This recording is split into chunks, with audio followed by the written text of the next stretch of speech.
It seems your tongue has tasted sour grapes.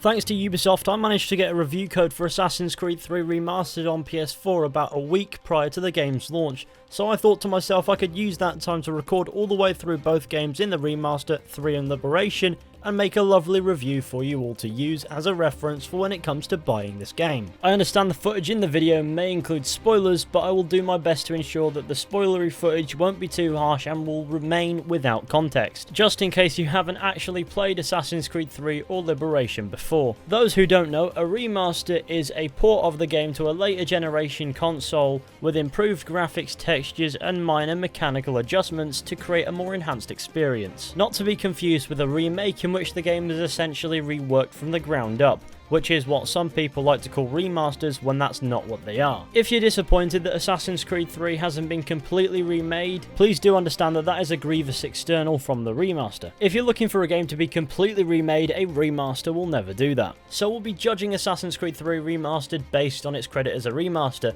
as the games within the remaster are already out, so you all know my thoughts on the original versions of the games, as colourful as those opinions might be. I'll be separating this review into two parts as well. The first part will be about Assassin's Creed 3 Remastered only, and the second part will be about Assassin's Creed Liberation Remastered, as these are two separate games that have been remastered and doubled up into Assassin's Creed 3 Remastered. But since they're separate games, they'll be worth talking about separately. Obviously this entire video will be in my opinion, so of course if you play this and disagree with what I'm saying, then that is your prerogative, and you can let me know down in the comments section. However, that's enough rambling, let's get deep into this review.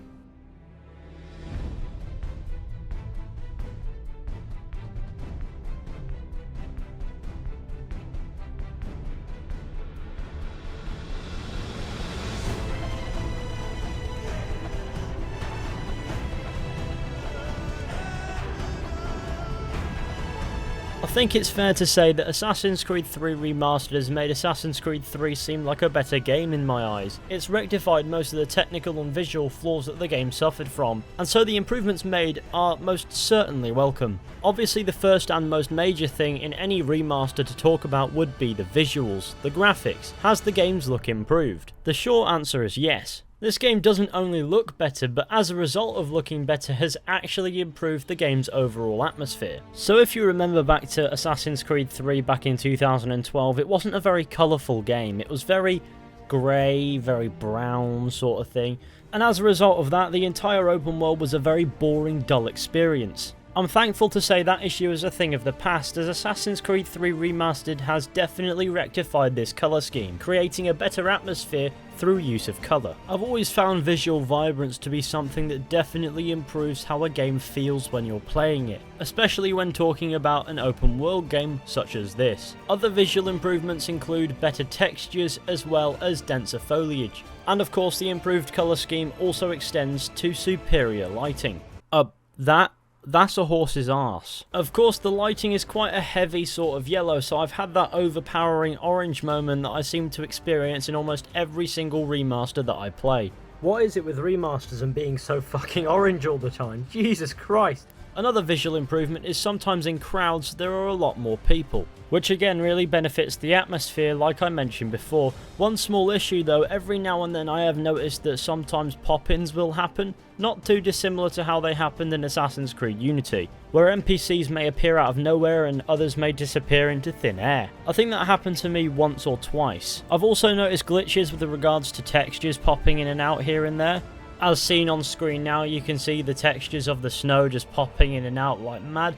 This happened for about 15 minutes until I reloaded the game, so there are visual glitches that do get in your face a bit. But I'd imagine those are easily patchable, so it's nowhere near the end of the world. There was also some jankiness in certain cutscenes that got kind of annoying, but again that's another easily patchable thing. Once those patches are in place, then there's nothing wrong with how the game looks. The visual improvements also extend to the HUD. Now I was hoping for a complete overhaul here, but what I got I can't complain about. In the top right hand corner you have your control buttons like you would in older Assassin's Creed games, and also the minimap, though it hasn't changed very much, now looks better through the use of more colours. Before it was just this bland blue and there weren't very many details on that map. Now there are a few more details, and areas you can't go to are highlighted in a very light blue. Your main mission marker is now yellow, which makes it stand out more, and other icons are also made to stand out. In the top left hand corner you have your current objective as well as previous objectives in a mission, which I would argue isn't entirely necessary, but it is a nice touch. Back to the minimap, guards are also marked showing the direction in which they are facing, as well as highlighting whether it's a patrol or a single guard by the shape, and at the same time rooftop guards are marked with their own icons so you can better distinguish where they are. But anyways, on the visual front, Assassin's Creed 3 Remastered looks significantly better than the original version did. On the front of game mechanics, there are some minor differences that have been made. If you watched the March monthly Odyssey update video released by Ubisoft, you would know that certain things have been added, such as being able to free aim your firearms and bow. Although it is a minor addition, this is a major improvement on how the game plays, because when there are several enemies nearby and you want to shoot one specifically, now you can actually just aim and shoot. It also comes in handy in the hunting. Another thing they've added in is low profile double assassination, as double assassination was in the original Assassin's Creed 3, but it was not doable from low profile, so you had to quickly go into high profile and perform the double assassination through that. Now you don't need to inconvenience yourself with that, as a double assassination is doable from the low profile, which is something that I can say I'm quite happy about. What the fuck is going on here? Another improvement is the ability to whistle from any hiding spot, as before in Assassin's Creed 3 I believe you could only whistle from behind corners. Now you can whistle when hiding in haystacks or hiding in dense foliage as well, which makes Assassin's Creed 3 much more accommodating to stealth playstyles. So those are the improvements that Ubisoft mentioned, and they're all well and good, but there are also some other improvements that they haven't. So if you remember back to the original Assassin's Creed 3, have you ever been completely incognito, no notoriety whatsoever, just running through the streets of a city and then randomly for no reason at all you get detected? Well, I'm pleased to say that during my playthrough of Assassin's Creed 3 Remastered, that didn't happen to me once. So if that is a deliberate thing that has been done, then I am very grateful. Because being detected in Assassin's Creed 3 and 4 when you don't want to be is the most tedious thing in the franchise. I guess the same goes for Rogue and Liberation because the same engine, same combat system. Another improvement is the weapon wheel. Now you don't have to go into a pause menu for it, because if you remember it took about 5 seconds to load up that menu, which means 10-15 seconds in which you're out of the fight that you might be in, which kind of takes you out of it a bit. Now you can just open up the weapon wheel really quickly, select the weapon you want and get out within seconds. Now this is a huge improvement to the flow of the gameplay, because having it be a pause menu was really annoying actually. I don't understand who thought that was a great idea. Unfortunately they haven't done the exact same thing with the assassin recruit sort of thing that this game has. That still brings you into some form of pause menu, which in my opinion it would have been cool had that also been in a similar way to the weapon wheel, but I understand that of the two, the weapon wheel was far more important to be in the state that it's in now, as opposed to the state that it was in, whereas the assassin menu can be in that state just fine. Of course, another feature that's been added into this game are all of the new legacy outfits. Now, I would showcase a couple of those, however, I couldn't actually get into the Ubisoft Club from the game to redeem those, as for some reason I don't think it's quite active yet. So I guess I'll have to wait until launch and do that on PC, where I know that I'll be able to get those outfits. Anyway, overall, Assassin's Creed 3 Remastered is definitely one of the better remasters in the Assassin's Creed franchise. I can't believe that I can say that. If not the best Assassin's Creed remaster yet, as they've actually added in mechanical differences as well, whereas before, the Ezio collection were just visual improvements, and Rogue was just simply fuck all. However, with Assassin's Creed 3, they've adjusted the things that they needed to adjust.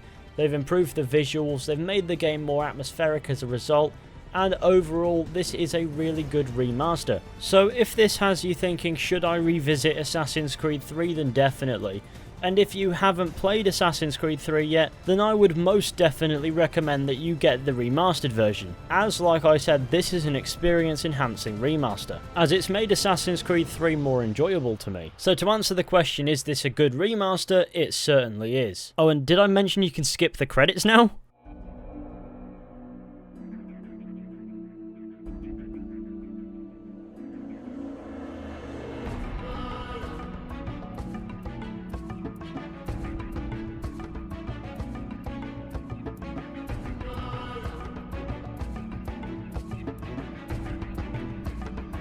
Now, I don't understand why Assassin's Creed Liberation got a remaster as well.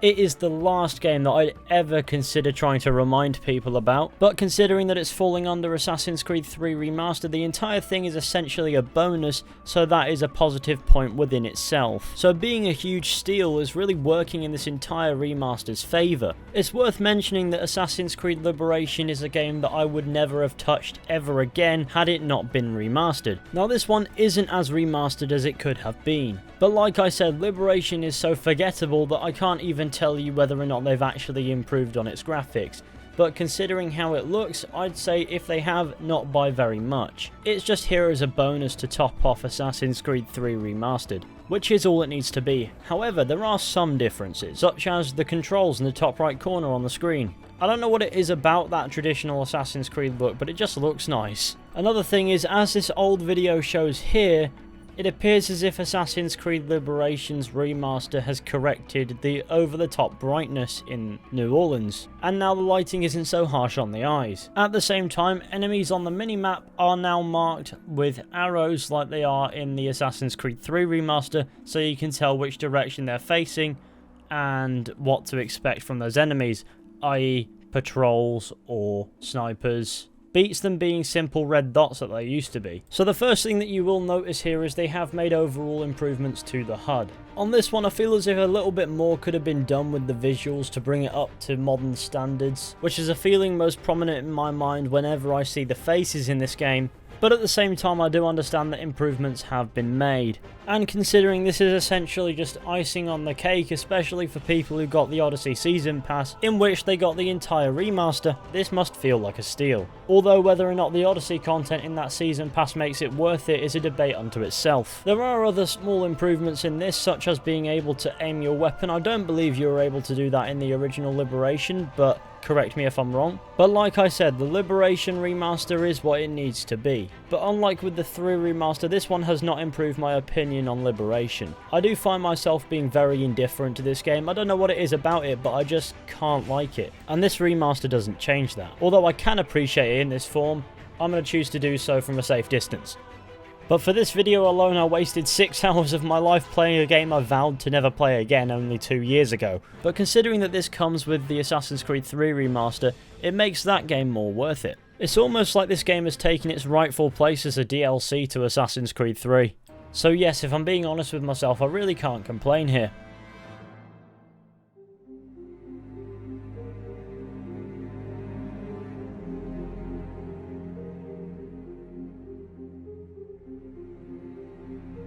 So the question that needs answering is Assassin's Creed 3 Remastered worth it? I feel as if the answer is yes. You get an enhanced experience of Assassin's Creed 3, you get the Tyranny of King Washington DLCs, and you get Liberation Remastered along with it. And to top it all off, you get some cool artwork on the menu where you choose the game that you play, which is pretty cool, and I can imagine that'll be a good place to thumbnail farm for Assassin's Creed videos. There is some polishing to be done on the glitch front, however this is a very solid remaster. Now, I won't be giving it a number rating, as honestly I have lost track of the point. So please, take what I said to heart or don't, I'm not too fussed. Regardless, I'm probably not going to say the word remaster for another month. Though if you really hate your own body and want to die, then play a drinking game where you take a shot every time I've said the word remaster over the course of this video, including that one. Obviously I don't condone reckless drinking, please stay alive and watch my videos. And so thank you all for watching. I hope you enjoyed this video. Be sure to go ahead, leave a like, subscribe, share the channel with your friends and all that wonderful stuff.